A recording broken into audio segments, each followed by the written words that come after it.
Welcome to today's presentation on emotional intelligence. Often overshadowed by traditional measures of intelligence, emotional intelligence, or EQ, is a critical factor in how we navigate our professional and personal lives. Today, we will explore what it is, why it matters, and how we can develop it. To understand emotional intelligence, we must look at its core components. It is generally broken down into 5 key domains: self-awareness, self-regulation, motivation, empathy, and social skills. Throughout this session, we'll dive deep into each of these to see how they function individually and together. Before we dive into the details, let's look at our course outline. We'll start by defining emotional intelligence and comparing it to the more traditional intelligence quotient, or IQ. Understanding the fundamental differences between these two types of intelligence is essential for recognizing where each applies in our daily lives. So how exactly does emotional intelligence differ from IQ? While IQ measures your cognitive abilities and logic through standardized tests, EI is about the capacity to understand and manage emotions, both your own and those of others. Crucially, while IQ is relatively stable throughout your life, EI is a learned set of skills that can grow and mature as you do. The concept of emotional intelligence gained massive popularity in 1995, when Daniel Goleman argued that EQ matters just as much, if not more, than IQ for success. It builds on Howard Gardner's theory of multiple intelligences, specifically focusing on interpersonal and intrapersonal abilities. Essentially, it's about making your emotions work for you rather than against you. As we visualize the framework of emotional intelligence, we see these 5 pillars again: motivation, self-awareness, self-regulation, empathy, and social skills. These aren't just abstract concepts. They are the practical skills that determine how we lead, how we collaborate, and how we bounce back from adversity. Let's start with the first skill, self-awareness. This is the foundation of EQ. It's the ability to recognize your emotions as they happen.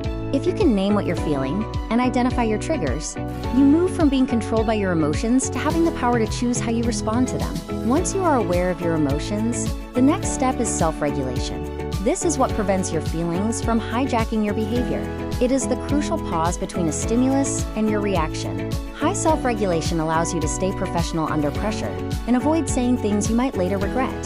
The third component is motivation, specifically intrinsic motivation. This is the drive to achieve goals for internal reasons, like a sense of purpose or a love for the work, rather than just money or status.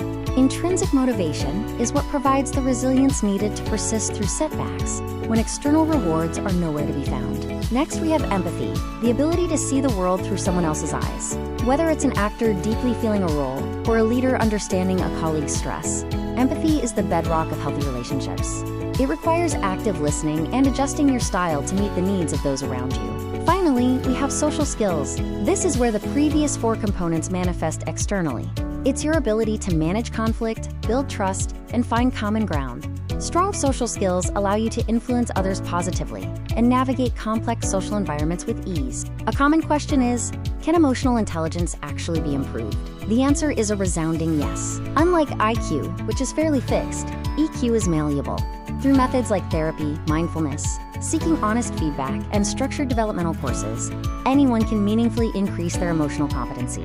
What does EQ look like in practice? In the workplace, high EQ individuals advance faster and handle conflict better.